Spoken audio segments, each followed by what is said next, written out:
اعوذ باللہ من الشیطان الرجیم، بسم اللہ الرحمن الرحیم۔ آج کا ہمارا موضوع ہے سیاسی ورکر، چارہ اور ٹشو پیپر۔ کسی کا زندہ رہنا اس کی خوراک پر منحصر ہوتا ہے، اسی طرح سیاست بھی تب زندہ رہتی ہے جب اس کو چارہ ملتا رہے۔ لہٰذا ہر سیاستدان کو اپنی سیاست کو زندہ رکھنے کے لیے سیاسی ورکروں کی اشد ضرورت ہوتی ہے، خاص کر جب الیکشن قریب ہوں۔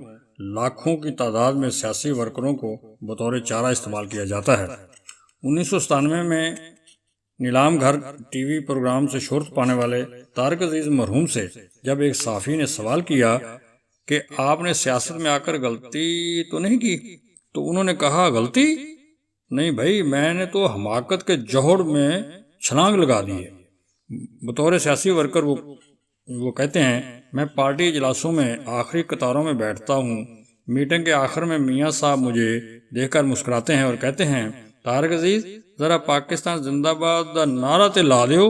یہ سن کر سب کہہ کے لگاتے ہیں اور میں ماتھے کا پسینہ پہنچ کر پاکستان زندہ باد کا نعرہ لگا دیتا ہوں، اور یوں کہکوں میں یہ میٹنگ ختم ہو جاتی ہے اور میری اہمیت صرف آخری بینچوں میں بیٹھ کر صرف 1 منٹ کا نعرہ لگانے سے کچھ زیادہ نہیں۔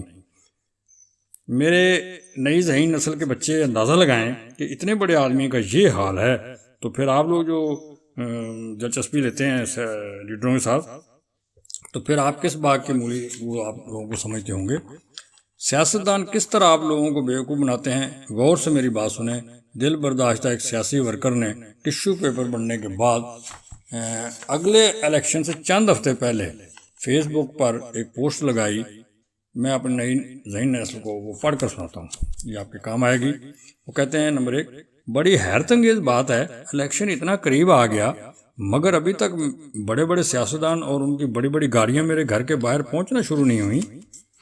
مجھے اپنے بھتیجے، چھوٹے بھائی، سگے بیٹے اور ہیرو جیسے القابات سے نہیں نوازا گیا، اور نہ ابھی تک معاشرے کے سمجھدار ترین انسانوں کی فہرست میں مجھے شامل کیا گیا۔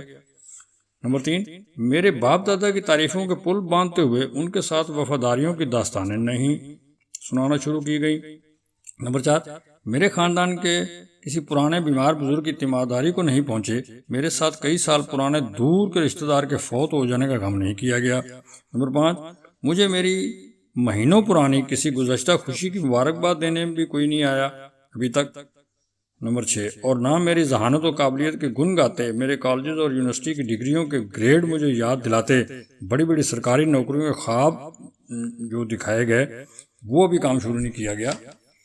کیا سب بڑے سیاسی عہدے بڑھ چکے ہیں جو ابھی تک میرے نام کا کوئی نوٹیفیکیشن لیے کیمرہ مین کے ساتھ کوئی میرے گھر نہیں پہنچا، اور نہ ابھی تک مجھے اپنے بڑے بڑے سیاسی فیصلوں کی بیٹھک میں بلا کر یہ احساس دلوایا گیا کہ میری رائے بڑی اہمیت کی حامل ہے۔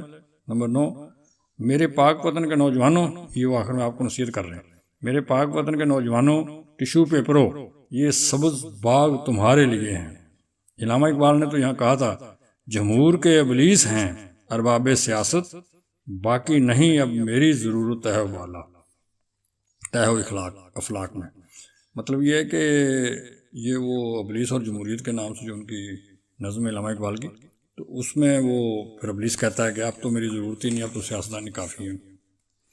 ویسے میں اپنے نوجوانوں کو بتانا چاہتا ہوں کہ یہ یاد رکھیں کہ شہرت سے زیادہ بے وفا کوئی چیز نہیں، لہٰذا آپ اللہ تعالیٰ کی مخلوق کے لیے آسانیاں پیدا کریں، دنیا خود آپ کو یاد رکھے گی۔ ایک نصیحت برائے سیاسی ورکر میرے پاس پہنچی، وہ میں وہ بھی پڑھ کے سناتا ہوں کہ آپ جس سیاسی لیڈر کے گھر میں گھس نہیں سکتے، اسی لیڈر کی خاطر ہم اس دوست کو ناراض کر لیتے ہیں جو گھر بیٹھ کر آپ کو چائے پلاتا ہے۔ دنیا کا سب سے بڑا بیوقوف وہ شخص ہے جو سیاستدانوں کی خاطر اپنے پیاروں سے بد کلامی یا قطع تعلق کر لے۔ آپ سیاستدانوں کو اتنی ہی اہمیت دیں جتنی اہمیت آپ کو سیاستدان دیتے ہیں، عزت دار اور باوقار شہری بنیں، غلام اور خوش آمدید نہ بنیں۔ آخر میں آپ کو بتا دوں کہ 70 سال میں مجھے یہ اب پتہ چلا ہے، میں بھی سوچتا تھا یار یہ اتنے لوگ کو جمع ہو جاتے ہیں، اب سمجھ آئی ہے کہ وہ جنہیں انہیں ٹکٹ لینے ہوتے ہیں نا، جو جاگیردار وڈیرے یا جو بھی وہ ہوتے ہیں لوگ پورے ملک میں، تو انہوں نے ممبر بننا ہوتا ہے، تو وہ جو جماعت کا چیف ہوتا ہے اس کے پاس وہ شرط ہوتی ہے، وہ ان کو بولتا ہے تم آدمی لے کے آؤ تو تمہیں ٹکٹ ملے گی۔ تو اب مجھے سمجھ آئی ہے کہ مطلب اپنے ان کے بچے باہر ہوتے ہیں اور آپ لوگوں کو یہ لوگ استعمال کرتے ہیں، تو آپ لوگ استعمال کیسے ہوتے ہیں؟ وہ اسی لیے کہ وہ جو ہوتا ہے نا مقامی جو ایم پی ایم این اے، وہ اس کو لالچ ہوتا ہے کہ مجھے ٹکٹ ملے گی، اور ٹکٹ ملنے کی شرط بھی یہی ہوتی ہے کہ ہر جگہ اس کو پرووائڈ کرنے پڑتے ہیں، رش دکھانا پڑتا ہے ورکر جانے. تو یہ مجھے اللہ جانتا ہے، یہ فرسٹ ٹائم مجھے اس دفعہ سمجھ آئی ہے یہ 1923 میں، کہ یہ اس لیے رش ہو جاتا ہے کہ وہ لوگ اصل میں مرواتے ہیں آپ لوگوں کو، کہ جو وہاں سے وہ آپ کو لے کے آتے ہیں، اور مختلف نوکریوں کا، روزگار کا، جو بھی چھوٹے موٹے کام ہوتے ہیں وہ لالچ دے کر. تو اللہ تعالیٰ آپ کو اپنی حفاظت میں رکھے، آپ اپنا خیال رکھیں، اور خاص کر کے جس لیڈر کے اپنے بچے جلسے میں شامل نہ ہوں، کم از کم یار اتنا تو آپ میں ہونا چاہیے کہ آپ ان سے تو بچیں، کہ وہ دیکھو اپنے بچوں کو کہاں رکھتے ہیں اور آپ کو کہاں رکھتے ہیں.